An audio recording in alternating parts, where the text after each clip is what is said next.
bioquímicamente cuando se inicia, como vamos a ver la síntesis de grasos, es a partir de aquí de acetilcoenzima. Ese es el precursor. Y que a partir de acetil, como vemos el camino por aquí, miren, va a formar directamente el ácido palmítico. Y estamos diciendo entonces que por favor tratemos de recordar que este acetilcoenzima fundamentalmente puede venir de muchas fuentes. Vamos a ver entonces que el acetil puede venir también de los aminoácidos, de las proteínas. Es decir, entonces cuando hay un exceso de consumo de proteínas también se va a formar grasa, pero en forma común, normal, el acetilcoenzima proviene de los carbohidratos, de la glucosa, cuando consumimos bastante cantidad de almidones. Lo que más comemos en nuestra dieta, nuestra alimentación, es almidones, ¿verdad? Arroz, papa, chuño, camote, ¿no? Galletas, pan, en grandes cantidades que consumimos entonces son almidones que contienen un alto contenido de glucosa, que casi siempre en la general se dice que consumimos en exceso y como pueden ver entonces en este camino se va a convertir en ácido palmítico y también muchos de los productos que se consumen actualmente, dada la modernidad, es la fructosa, que está como edulcorante en muchos productos, como las bebidas gaseosas, los chocolates, los caramelos, incluso empresas que utilizan esto en las tortas, porque tiene mayor capacidad de endulzamiento. Es un buen edulcorante, 100 veces más dulce que la glucosa, 20 veces más dulce que la sacarosa y el azúcar de caña. Por lo tanto, entonces, aparte que sus costos son bastante bajos, por eso se utiliza bastante la fructosa. Más que le va a dar un dulce extremo, ¿no es cierto? Que gusta a la mayor cantidad de la población. Entonces, miren, tenemos que recordar que esto es así, que todo exceso de glucosa y fructosa se va a convertir en ácido palmítico, de 6 carbonos. Y también lo otro que hemos estado señalando, por favor, es de que se utiliza mucha energía en forma de ATP y NADP. Como hemos visto entonces, el NADP es muy importante para mantener reducido el glutatión y el glutatión mantiene estable la NADP. Se está gastando entonces esto por gusto. No se debe utilizar porque está llegando mucha cantidad de glucosa y fructosa a la célula. ¿Cuál es el órgano donde ocurre la síntesis de ácidos grasos? ¿Cuál es el órgano donde ocurre en forma muy activa la síntesis de grasos? A ver, por favor, respondan.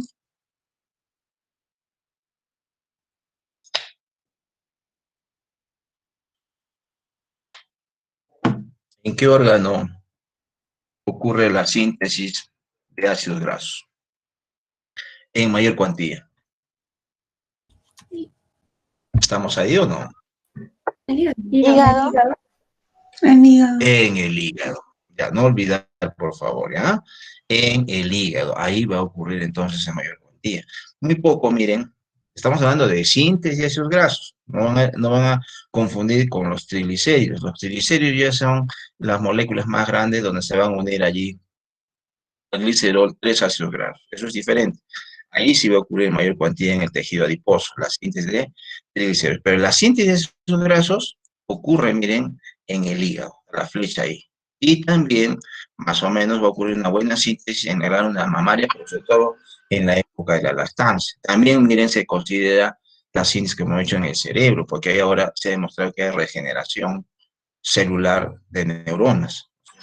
Ahí también va a haber una síntesis. También algo se ha demostrado en el riñón, pero el lugar donde ocurre la mayor síntesis de grasos es en el hígado. Y hemos visto aquí entonces como precursores no olvidar la fructosa y a la glucosa. La enzima que regula esta síntesis es la acetilcoenzima carboxilasa, que lo vamos a ver aquí con detalle, miren.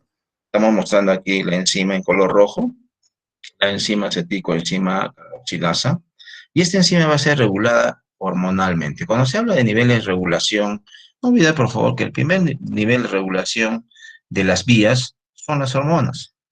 Como hemos visto al comienzo, ¿quién está regulando esta síntesis? La insulina. ¿Qué cosa hace la insulina? Va a desfosforilar todas las enzimas, y en este caso, la enzima que regula el proceso de biosíntesis de grasos es la acetilcoenzima carboxilasa.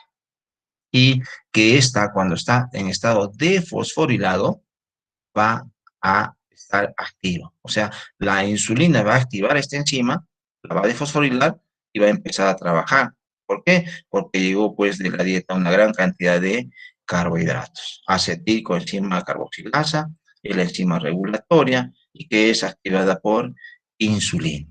Esta enzima, como podemos ver, trabaja con una vitamina, que es la biotina, que va a servir, miren, para captar el CO2.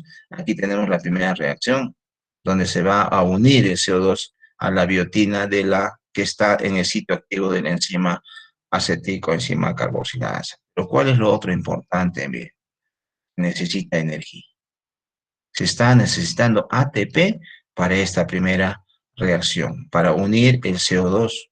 Y luego en la siguiente que realiza la misma enzima, va a participar allí la acetilcoenzima, que va a entrar al sitio activo, y miren, a esta acetilcoenzima le va a unir la enzima, el CO2, a este lado, fíjense, y va a formar malonilcoenzima, es decir, un ácido, perdón, la acetilcoenzima que tiene dos carbonos, se va a convertir en uno de tres, que ahora se va a denominar malonilcoenzima. Esta malonilcoenzima es el que va a servir como donador de dos carbonos para la síntesis del futuro ácido palmítico de 16 carbonos. Repito, entonces, el malonil es el que va a servir como el donador de dos carbonos, que ustedes dicen, pero que hay tres. No, pues solamente va a donar los dos y este se va a eliminar otra vez como CO2, ¿no es cierto? O sea, se introduce aquí el CO2, pero luego se va a eliminar. Entonces es un cebo simplemente, una especie de cebador o cebo para que ocurra la condensación, como vamos a ver más adelante. ¿Eh? Pero así sucede entonces porque se tiene que formar estas moléculas de malonilcoenzima A. Y quien va a realizar este proceso de síntesis, una enzima bien grande, miren, el ácido graso sinteasa. Este es producto de un solo gen que tiene 6 actividades enzimáticas, hasta 6, 1, 2, 3, 4, 5, 6, y tiene una ACP, se llama proteína transportadora de glucosacilo, que tiene como cofactor a la otra forma activa del lazo pantoténico, que se llama 4-fosfoproteína, que va a tener un átomo de azufre. Ustedes van a ver entonces que en este átomo de azufre es donde va a ir ocurriendo las reacciones de reacomodo de valencias del futuro ácido graso, con otro átomo de azufre de una cisteína que forma parte de una de las actividades enzimáticas, se llama cetoacil sintetasa, ¿sí? En estos dos lugares, entonces, van a actuar como soporte, donde va a ocurrir esta síntesis de ácido graso, la adición de los carbonos para que se forme el futuro ácido graso. De manera sencilla, miren, no se van a complicar, no nos compliquemos la vida, miren, estamos solamente mostrando una de las mitades de la ácido graso sinteasa, 6 actividades enzimáticas.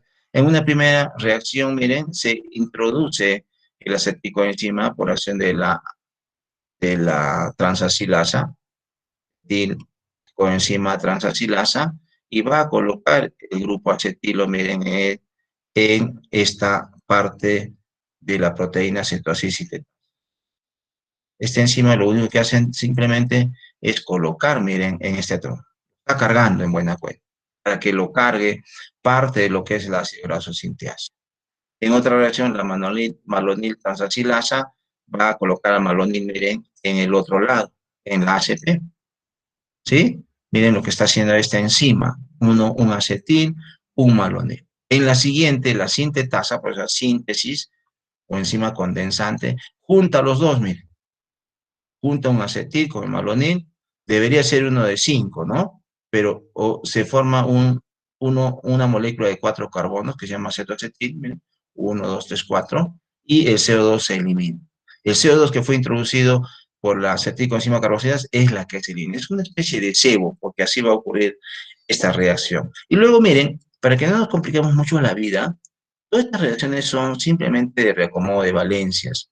Este átomo de carbono que tiene unido a un oxígeno, al final, fíjense, va a estar unido a 2 átomos de hidrógeno para formar ya un ácido graso de 4 carbonos que se llama butiril. Vean ustedes, miren. ¿Sí? Estas reacciones simplemente, por favor, porque no nos compliquemos, son reacciones de reacomodo, donde se va a utilizar el NADP reducido, miren, como se ha dicho que esto se utiliza en procesos de biosíntesis, a mí va a haber una deshidratación. Entonces, solamente son reacomodos de valencia. Y se forma el butiril ACP. este es de 4 carbonos. Hemos dicho, el ácido graso que se va a formar es de 16 carbonos. Entonces tiene que entrar a otro ciclo, donde se va a introducir otra vez 2 más. Miren, fíjense que el butiril, miren, el butiril ha sido trasladado, miren, una vez que se ha formado el butiril aquí, ha sido trasladado a una de las actividades enzimáticas, se pasa por la transasilasa, y luego en la siguiente, miren, va a participar la malonil transasilasa y va a volver a introducir otro malonil.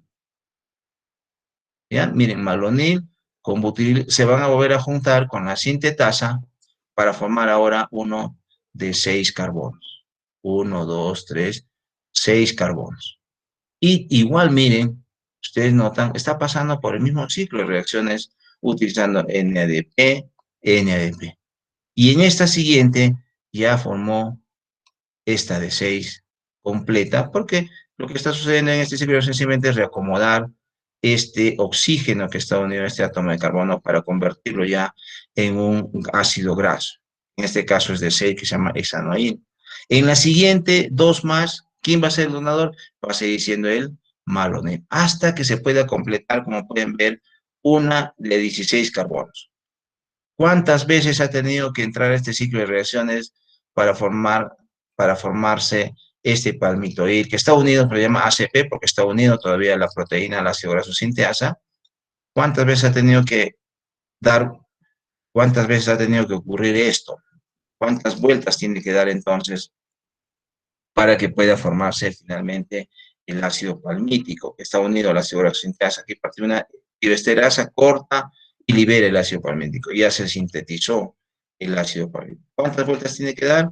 7. Pero ¿qué es lo que tenemos que recordar? Miren, este es el ciclo de reacciones que estamos mostrando ahí como reacciones químicas de lo que hemos visto. Entonces, las transacilasas, las sintetasas, donde ingresa el NADP, la cantidad de veces que tiene que ingresar, y la acción de esta tioesterasa que elimina, corta al ácido palmítico que está unido aquí. ¿Listo? Entonces, palmitoil ACP, la tioesterasa lo que hace es cortar y libera el ácido palmítico. Entonces, ¿qué es lo que vamos a recordar de ahí? Primero, miren, para formar el ácido palmítico, que es el primerito que se forma directamente, se necesita mucha energía. 7 ATPs, miren. 14 NADP reducido. 14. Lo que quiere decir entonces, por favor, que yo quiero que tomen en cuenta, es que si este ácido palmítico que se está sintetizando, porque el acetilcoenzima es el precursor, como hemos visto, ¿de dónde viene el acetilcoenzima A? ¿De dónde viene esta acetilcoenzima A? De la glucosilación. Si hemos consumido en exceso y se está formando este ácido palmítico que necesita 7 ATPs, 14 NADP. Se está gastando entonces de manera ilusa estas moléculas que son muy importantes, que deberían ser utilizados para otro tipo de funciones, ¿verdad? Esta energía debería ser utilizada para otra función, y los NADP, como hemos visto, cuya función más importante es reducir el glutatión que mantiene estable al eritrocito. Por eso, miren, cuando algunas personas mayores consumen bebidas, productos que tienen un alto contenido de fructosa, y que finalmente estamos viendo que se va a convertir en ácidos grasos, y vamos a ver luego que se van a unir al glicero para formar triglicéridos, al día siguiente van a sentir cansancio. ¿Por qué? Porque se ha utilizado demasiada energía para formar estos ácidos grasos, y que debería ser utilizado para otras funciones. Este cansancio entonces va a ser debido al gasto y el uso de energía. Hay diferencias entonces entre lo que vieron que es la beta-oxidación, vimos, y la biosíntesis. Por ejemplo, ¿dónde ocurre la oxidación? En la matriz. Ahora lo que estamos viendo, que la biosíntesis ocurre en el citosol o citoplasma. Las enzimas aquí están aisladas o separadas. En cambio, como hemos visto aquí, están formando parte de un complejo muy grande, producto de un solo gen, y con 6 actividades enzimáticas. Es una sola enzima que tiene varias actividades. Los cofactores en la beta-oxidación vimos es el NAD, el FAD, y aquí es el NADP. En este caso, en la oxidación se libera acetilcoenzima, en este caso se necesita el donador de los carbonos, pero es malonil, que dona dos, pero que se pierde uno en forma de CO2, como hemos visto. El transporte de grupos acilo, hemos visto que es la coenzima A, y aquí es la 4-fosfopanteteína. Aquí no se necesita de bicarbonato, y aquí sí se necesita, ¿verdad? Bicarbonato, sino CO2. Y más importante, ¿cuándo ocurre la oxidación? Hemos visto en el ayuno. ¿Y en qué momento ocurre la biosíntesis? En una dieta rica en carbohidratos. Esto es lo que más importante que ustedes deben de recordar, ¿ya? Entonces, ¿cuándo ocurre la biosíntesis? En una dieta rica en carbohidratos. ¿Qué carbohidratos? Glucosa y fructosa. ¿Dónde ocurre en mayor cuantía la síntesis de grasa? ¿En qué órgano? En el hígado. Hígado. No olvidar, por favor, no olvidar entonces esto que estamos señalando, ¿ya? ¿Se gasta o no se gasta energía en la síntesis de grasos? Sí. Mucha energía, ¿ya? Mucha energía. Muy bien, una vez que se ha formado el ácido palmítico, tenemos varios tipos, como se ha visto, de ácidos grasos saturados, en este caso hemos visto el ácido palmítico.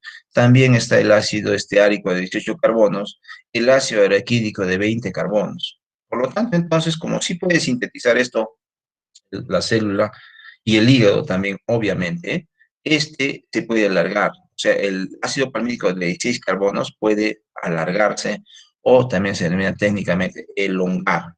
Pues elongación de los ácidos grasos, ¿ya? Entonces, ¿dónde ocurre? ¿En qué parte de la célula hepática? Donde ocurre mayormente en la mitocondria y en el retículo endoplásmico. En realidad, esto que ocurre en la mitocondria, que es el ciclo de reacciones que hemos visto, yo no digo que no tenga importancia revisar en forma específica, sino que lo más importante aquí es que ustedes vean que en la mitocondria, para que se pueda alargar de dos en dos carbonos, el donador de dos carbonos va a ser el acetilcoenzima. Esto quiere decir, acetilcoenzima es el ácido graso de 6 carbonos, ¿sí? Para que se pueda alargar, se utiliza entonces el acetilcoenzima. Una serie de reacciones, al final el ácido graso va a terminar con dos carbonos más. Es decir, si era de 16 carbonos, va a terminar con uno de 18. El ácido esteárico. ¿Sí? En cambio, cuando se va a elongar en el retículo endoplasmático, el donador de dos carbonos va a ser malonil. Como ya hemos visto, el malonil tiene 3 carbonos, pero obviamente en una de las reacciones se va a eliminar el CO2 que está en el malonil, porque solo se va a donar y se va a introducir de dos en dos. Pues de tal manera entonces que a partir de 16 carbonos va a formar 18 ácido esteárico, luego puede entrar este nuevo ciclo el ácido esteárico para que acepte dos más para formar uno de 20 carbonos que sea el ácido araquídico. ¿Sí? ¿Estamos bien? Entonces, esto puede ocurrir en la mitocondria o en el retículo endoplasmático liso, solamente que difieren en el donador de dos carbonos. Se dice, pero ¿cuál se va a quedar? ¿Cierto? Porque tenemos miles de moléculas de ácido palmítico que se han formado. Aquí, en la síntesis de ácidos grasos, son miles de millones que se están formando, porque recuerden que las enzimas están trabajando y participando en milésimas de segundo, están haciendo estas actividades. Sí, están formando entonces millones de moléculas de ácido palmítico. Lo mismo va a ocurrir aquí. Entonces la célula va a ir utilizando ellos de acuerdo a las necesidades que tenga. Si ha formado millones de ácidos palmíticos, deben ser utilizados de repente para unir ácidos grasos de membrana, ¿cierto? O si no, si se está sintetizando demasiado, como suele ocurrir de manera frecuente, ácido palmítico y ácido esteárico producto de una elongación, entonces se puede ir almacenando. ¿Sí? Vamos a ver cómo el hígado que sintetiza lo va a exportar, ¿sí? Y si es que rebasa la capacidad de síntesis frente a la exportación, es decir, es mucha síntesis, menos exportación, ¿qué tiene que hacer? Se va a quedar, se va a acumular. ¿Y qué va a determinar eso? Acumulación de triglicéridos en el hígado que se llama hígado graso. ¿Ya? Y del mismo modo, miren, también puede desaturarse Es decir, se pueden introducir dobles enlaces en algunos ácidos grasos, sobre todo en el ácido graso de 16 y 18 carbonos. La célula de mamífero, en este caso la célula humana, solo está capacitado para poner dobles enlaces en posición 9. No puede colocar dobles enlaces en posición 12 ni 15. Es decir, no podría formar ácidos grasos con 2, 3 o más dobles enlaces. Solamente en posición 9. ¿Y dónde va a ocurrir eso?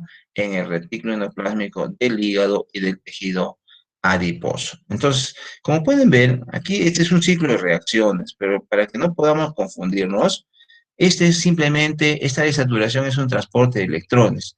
Si en la membrana del retículo endoplásmico liso, que también se llama membrana microsomal, hay 3 proteínas, 3 enzimas que realizan este transporte de electrones. Y el donador de electrones es el NAD reducido o el NADP. Lo único que está ocurriendo son aquí reacciones de oxidorreducción. Para que finalmente esta desaturasa le entregue el electrón, por ejemplo, al ácido esteárico que está activado. Así, esteárico encima quiere decir que está activado. Y miren, va a colocar el electrón aquí y se va a formar el doble enlace para formar un ácido graso insaturado de 18 carbonos que ahora se llama ácido oleico o en su forma activa oleilcoenzima. O sea, no puede colocar entonces solamente este ciclo de reacciones, puede solamente desaturar en posición 9, nada más. No puede colocar dobles enlaces más allá de la posición 9. Entonces se puede formar a partir de ácido esteárico, ácido oleico, de 18 carbonos, pero un doble enlace en posición 9, o si no, a partir de ácido palmítico también coloca en posición 9 un doble enlace para formar ácido palmitoleico. Son los ácidos grasos insaturados que se pueden formar en la célula humana, ¿sí? Pero nosotros necesitamos ácidos grasos con más dobles enlaces. ¿Qué dice? ¿Se necesitan o no? Sí. ¿En dónde?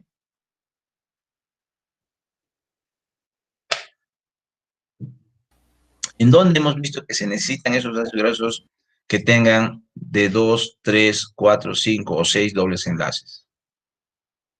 ¿En dónde se necesitan?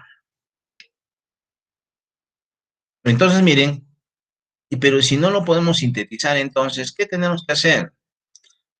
¿Qué tenemos que hacer?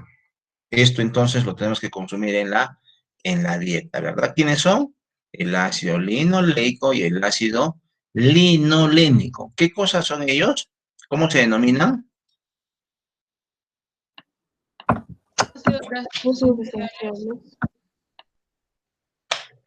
Entonces se denominan ácidos grasos esenciales. ¿Por qué? Como estamos viendo, miren, por ejemplo, el ácido linoleico sirve para la síntesis de ácido araquidónico. ¿Para qué sirve el ácido araquidónico? Vamos a ver que es el precursor para la síntesis de algunas hormonas como las prostaglandinas, que tienen funciones muy importantes, que las producen todas las células, excepto los glóbulos rojos. Son mediadores locales que van con una serie de funciones, participan en los procesos, por ejemplo, el ácido araquidónico que va a formar las prostaglandinas en la fiebre, en la inflamación, en el sueño, en la reproducción. O sea, son muy importantes los productos del ácido araquidónico y solamente se puede formar a partir del ácido linoleico, que tiene 2 dobles enlaces en posiciones 9 y 12, y no lo podemos nosotros sintetizar. Igual, miren, el ácido linolénico, ¿qué va a formar? El EPA, ácido eicosapentenoico, que tiene 20 carbonos, 5 dobles enlaces, y el docosahexenoico, que tiene 22 carbonos y 6 dobles enlaces. ¿Para qué sirve el EPA y el DHA? ¿Para qué sirve el EPA y el DHA? Hemos visto entonces que estos ácidos grasos insaturados, ¿no?, forman parte de las membranas celulares. ¿Pero dónde va a ser más importante? En la membrana de la mielina. ¿Para qué? Porque vemos entonces que cuando existe un doble enlace va a haber un doblez, va a haber un ángulo que va a permitir que se doble el ácido graso. Entonces, mientras más dobles enlaces, prácticamente va a formar una estructura cíclica, ¿no? Por ejemplo, 1, 2, 3, 4, 5, 6, como ocurre con el DHA, y se va a doblar así, para que cuando se va a ensamblar o se forma la membrana celular, en este caso de la mielina, entonces miren, ellos se van a ir juntando prácticamente, amarrándose unos a otros. ¿Y qué eso va a determinar? Que esta membrana sea estable. Miren, como si fueran alambres que están amarrados, van a formar parte de esta membrana de la mielina. Se necesita que la mielina, que son otro tipo de células que envuelven al axón, porque cada una es una célula, ¿verdad? Tenemos aquí 3, 6, 7, 8, 9, 10 células de mielina, entonces, que protejan al axón. Entonces, tiene dos funciones la mielina. Una es protección y la otra, ¿cuál es? Que cuando ocurre la transmisión del impulso nervioso, que es de tipo saltatorio, esta transmisión va a ocurrir en forma rápida, porque es de tipo saltatorio, ¿verdad? Y la información desde el soma a la parte de la final de la neurona y la comunicación que va a tener con la otra va a ser en forma inmediata. Para ello se necesita entonces que esté muy estable la mielina. Por eso en procesos donde no esté estable o en desmielinización, imaginen que desaparezca alguna de estas células, entonces cuando va a ocurrir la transmisión de nerviosos, esto va a demorar mucho, va a ser muy lento. Eso va a retardar mucho entonces para todos los procesos que realiza el sistema nervioso central, cuyo componente más importante es el cerebro. Entonces, ¿para qué sirve el DHA y el EPA? Para darle estabilidad al ámbito, ¿ya? Para darle estabilidad. Son muy importantes entonces estos dos ácidos grasos poliinsaturados que también se les denomina como omega 3, ¿sí? Omega 3, el EPA y el DHA. Entonces, como estos ácidos grasos no los podemos sintetizar, tiene que ser consumido en la alimentación. Por eso se le llama ácidos grasos esenciales. Y cuando hemos dicho el concepto de ácidos grasos esenciales, son aquellos ácidos grasos que el organismo humano no puede sintetizar, pero necesita. Estamos viendo ahora la necesidad. ¿Dónde se necesita? Ya vamos a ver aquí para el ácido araquidónico. ¿Dónde se necesita? Para el sistema nervioso central. Entonces, como no pueden ser sintetizados, se necesitan, tienen que ser ingeridos en la alimentación para mantener buena salud. En general, el concepto de salud es un concepto integral, holístico, general, entonces, que nosotros debemos de mantener estables en todo sentido, ¿no? Social, psicológicamente, etcétera, etcétera. Entonces, para eso se necesitan estos ácidos grasos poliinsaturados que se forman a partir del ácido linoleico y el ácido linolénico, dos ácidos grasos esenciales. Los triglicéridos se van a sintetizar una vez que se ha formado, por favor, una vez que se ha formado los ácidos grasos en mayor cuantía, tienen que unirse al glicerol. Recordando, así es un triglicérido al cual se están uniendo al glicerol 3 ácidos grasos. ¿Sí? Ese es un triglicérido. Entonces, si ha formado los ácidos grasos en gran cuantía, que están mostrados aquí en color rojo, se van a unir al glicerol para formar el triglicérido. Ese triglicérido tiene que ser exportado. ¿Desde dónde? Desde el hígado. Caso contrario, se puede acumular y eso va a ser una situación bastante peligrosa. ¿Sí? Entonces, lo que tenemos que ver aquí es que una vez que se han formado los ácidos grasos, se van a unir al glicerol. El mecanismo va a ser primero que tiene que tener como soporte al glicerol 3-fosfato. Y ese glicerol 3-fosfato tiene diferentes fuentes, dependiendo del órgano, como estamos viendo. Pero fundamentalmente, esta síntesis de triglicéridos va a ocurrir en el hígado, en el tejido adiposo y en la mucosa intestinal. ¿Dónde va a ocurrir con mayor actividad? En el hígado y en el tejido adiposo. Miren, estamos hablando de síntesis de triglicéridos. Otra cosa es la síntesis del ácido graso, ¿sí? Pero obviamente el que va a sintetizar en mayor cuantía los triglicéridos es el hígado, que proviene de una excesiva síntesis de ácido graso. Pero al tejido adiposo puede llegar, vamos a ver, lo que exporta el hígado o si no, lo que viene de la dieta. Es diferente. Por eso también va a ser más activo la síntesis de triglicéridos en el tejido adiposo. En realidad, esta síntesis está referido simplemente a que se van a unir los ácidos grasos al glicerol, como hemos señalado. Y en la mucosa intestinal, porque vienen de la dieta. Entonces, el soporte donde se va a iniciar la síntesis de triglicéridos es el glicerol 3-fosfato, que tiene dos fuentes dependiendo del tejido. Por ejemplo, en el hígado viene el glicerol, ¿sí? Igual en los riñones, intestino, en el tejido adiposo pardo y en la glándula mamaria en época de lactancia. En cambio, el glicerol 3-fosfato viene de la dihidroacetona fosfato en el músculo esquelético y en el tejido adiposo blanco o amarillo, que es lo que más tenemos todos. Entonces, miren, este glicerol 3-fosfato es el soporte o el cebo para que se inicie la síntesis de triglicéridos. No olvidemos, por favor. En el hígado es donde ocurre la mayor síntesis de triglicéridos que provienen de la síntesis de ácidos grasos. ¿Y qué se necesita?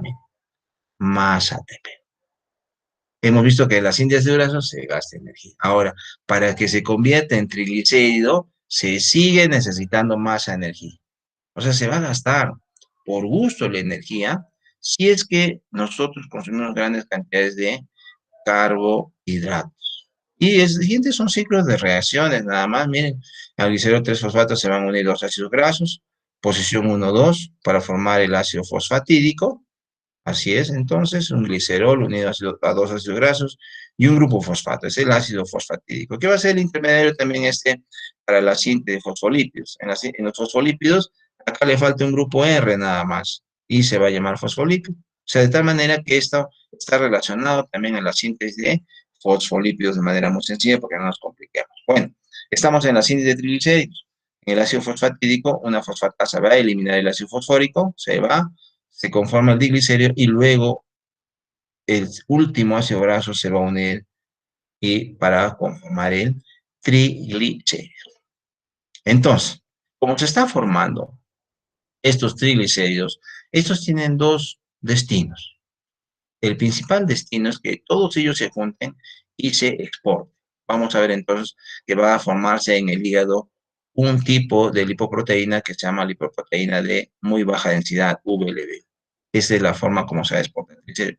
O si no, se puede quedar en el hígado formando lo que se llama el hígado graso. ¿Por qué va a ocurrir el hígado graso? Por excesiva síntesis de triglicéridos, porque normalmente lo que está sucediendo en nosotros es que va a ocurrir mayor síntesis que exportación. Por eso es entonces que va a haber esta acumulación de triglicéridos en el hígado. ¿Cómo se llama eso? Hígado graso. Es una enfermedad caracterizada por acumulación de ácidos grasos, pero sobre todo, como hemos dicho, de triglicéridos que se van acumulando en cada una de las células hepáticas. El otro nombre que tiene hígado graso es esteatosis hepática. Y cuando va avanzando esto, porque va pasando por diferentes grados, 1, 2, 3, 4, miren, cuando ya hay manifestaciones, porque normalmente es asintomático en los grados 1 y 2, generalmente, ya cuando pasa a grado 3, va a haber un proceso de inflamación. Y ahí se va a denominar esteatohepatitis. ¿Qué va a pasar ahí? Va a haber dolor en el hipocondrio derecho, porque está concurriendo también con un proceso inflamatorio. Es decir, esto puede estar por años, o sea, se puede ir acumulando la grasa por años, pero en el momento entonces de que ya empieza a haber dolor, quiere decir que hay un proceso inflamatorio.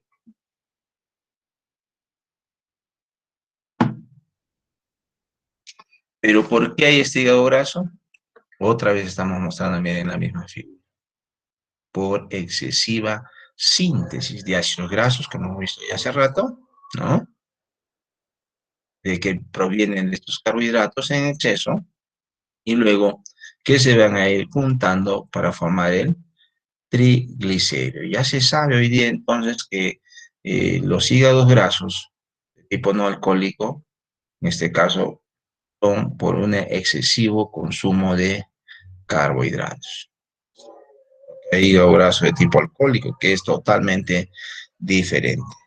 En figura podemos mostrar entonces cómo ocurre la infiltración o la acumulación de estas grandes gotas de grasa que van apareciendo más y más. Miren, primero aparecen como pequeñas gotitas que se van a ir juntando para formar gotas medianas hasta finalmente formar gotas gotas bastante grandes que se van a ir acumulando, determinando este hígado graso.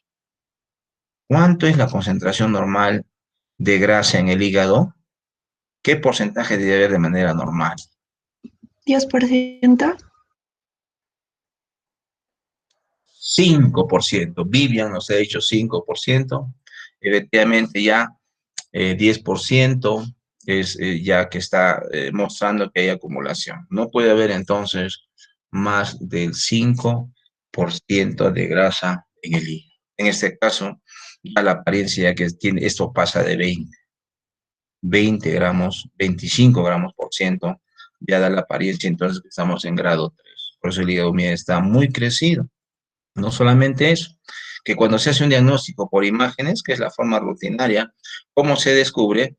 Entonces mostramos un hígado así de color amarillento, pálido, ¿no? Muy blando.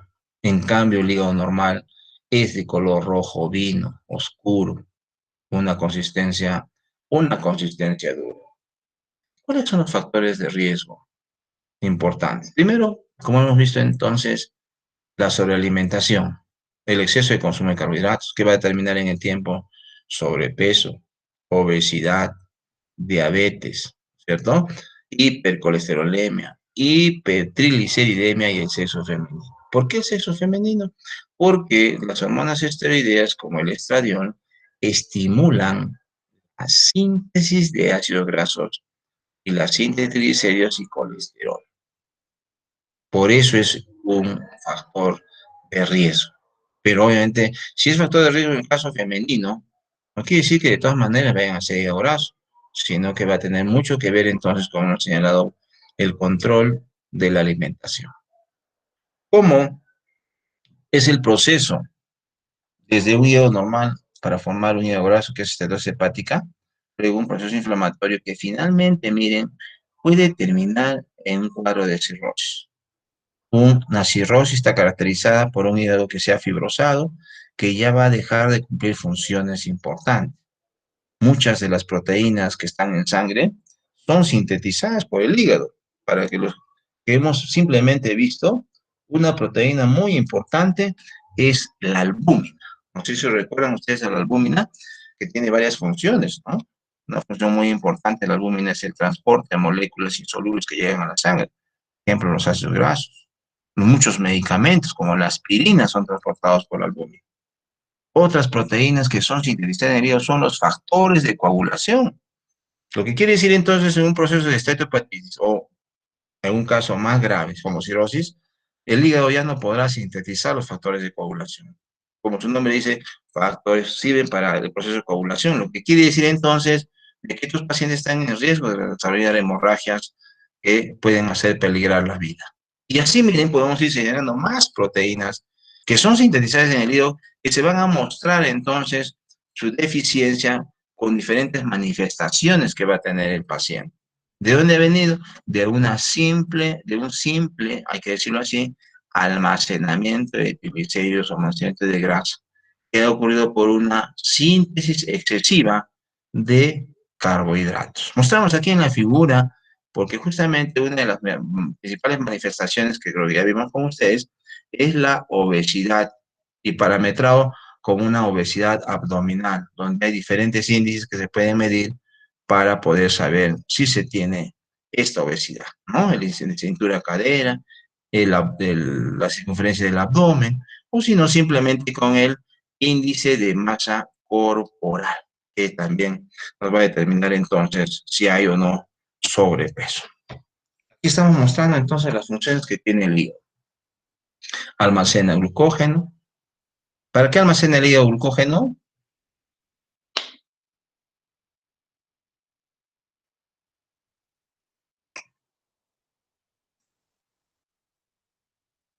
¿Para qué almacena? Para mantenerla. Glucosa en la sangre. Muy bien. ¿Qué se llama eso? Glicemia, por favor. No se queden calladitos. El hígado almacena glucógeno para mantener la glicemia. En estos momentos que ya no hemos tomado desayuno, no estamos consumiendo alimento, en este momento el glucógeno almacenado en el hígado está proporcionando la glucosa para que nosotros tengamos valores normales de glucosa en sangre. remueve, miren, tóxicos. En un proceso que se llama detoxificación o metabolismo xenobióticos, para ver entonces cómo el hígado puede transformar moléculas que pueden causar daño en moléculas inocuas. Eso se llama metabolismo de xenobióticos. Uno de ellos es el alcohol, los medicamentos. Eso hace el hígado. Sintetiza, como ya hemos visto, triglicéridos, vamos a ver la síntesis de colesterol, la bilis. Luego ya hemos señalado los factores de coagulación. Nutrientes que van a llegar primero al hígado y van a ser metabolizados. Almacena vitaminas, hierro, va a metabolizar a la bilirrubina y también va a producir sustancias de excreción como la urea y el ácido úrico. También sintetiza glucosa. El único que sintetiza, como hemos visto, cuerpos cetónicos es el hígado. Podemos señalar entonces muchas más funciones. Son 100 reacciones bioquímicas que realiza el hígado para ir cumpliendo cada una de estas funciones y ustedes pueden entonces deducir qué pasa cuando hay hígado graso y hay un proceso inflamado o si no en la cirrosis. En todo caso, finalmente, como hemos mostrado, puede terminar en un cáncer, en cáncer. Entonces, el hígado, cuando va a tener este tipo de manifestaciones, va a tener un cuadro clínico en el paciente, que generalmente se va a descubrir a través de una ecografía rutinaria y va a mostrar entonces a este hígado, como hemos mostrado, más amarillento, refringente o brillante. Y a través, miren, de las pruebas de función hepática que se van a ver, se va a observar una elevación de las transaminasas, la TGP, la TGO y la gamma-glutamil transferasa o transpeptidasa. Y cuando ya ha ido agravándose, las personas van a tener un dolor abdominal en el hipocondrio derecho, que es el lugar donde está ubicado el hígado. ¿Qué hacer? ¿Qué hacer? ¿Tiene cura el hígado graso? Te revisa entonces, no tiene cura, pero se puede mitigar en el tiempo. ¿Qué hay que hacer? Bueno, tenemos que, tenemos que seguir un plan de alimentación que hace generalmente la nutricionista. El plan de alimentación consiste para que el paciente baje de peso si tiene sobrepeso u obesidad y tiene que tratar de aumentar la actividad. ¿Sí? Entonces, ¿dónde se trabaja? En los factores digo, que son modificables. ¿Cuáles son? La alimentación y los estilos de vida. Ahí sí tiene que haber cambios. Caso contrario, entonces, esto puede ir aumentando y terminar en lo que hemos dicho en situaciones más graves, que es situaciones más graves que son la cirrosis y el cáncer hepático. ¿Qué más? Se tiene que evitar el consumo de alcohol, el consumo de medicamentos en forma innecesaria, sobre todo los antiinflamatorios esteroideos. Miren, ahora que ha habido la epidemia de SARS-CoV-2, todos los pacientes dentro de los protocolos que se tienen en el Ministerio de Salud y en el Salud, ha sido la administración de este poderoso antiinflamatorio que ha ayudado a salvar la vida definitivamente y está demostrado, que es la dexametasona. ¿Cuánto se ha administrado cada paciente? El tiempo que ha estado internado, 5, 10, 15, 20 días. 6 miligramos de dexametasona por 6 miligramos. Ya cada pastillita, cada presentación viene de 4 miligramos. Imagínense, miren, hacer la administración. En algunos casos creo que incluso se llegó a administrar hasta 8 miligramos, o sea, 2 ampollas o 2 comprimidos. Miren, ustedes imaginan eso por 10 días. Después, una vez del alta, más de examen. No estamos diciendo que esté mal por si acaso. Nunca hemos dicho que esté mal. Eso ha ayudado en el tratamiento del SARS-CoV-2 porque es un proceso inflamatorio fuerte, intenso, lo que provoca este virus. Y entonces eso ayuda a salvar la vida. Pero tenemos un efecto secundario que desgraciadamente no se puede evitar. ¿Cuál es? El incremento de la síntesis de grasa a nivel hepático. Es decir, lo que estaría bueno averiguar ahora es entonces cuánto de hígado graso tienen los pacientes que han sufrido de SARS-CoV-2 y que han recibido tratamiento con estos antiinflamatorios, que es la dexametasona, incluso post alta, también se da en unos casos tratamiento con más dexametasona o con otro esteroideo que es la prednisona, ¿no? Entonces, igual de manera común, muchas veces se consumen estos medicamentos, los antiinflamatorios, que suelen utilizar algunas damas cuando llega la época del periodo, como suelen decir, la época de la regla, ¿no? Que contienen diclofenaco y paracetamol, ¿no? Se toman durante 2, 3, 4 días cada mes. Y si por ahí hay algún tipo de dolor, también entonces se va a consumir. Estos hay que tratarlos de evitar estos medicamentos que son los esteroideos, los antiinflamatorios de tipo esteroideo. Muy bien, ahí entonces hemos terminado. No sé si tienen alguna pregunta.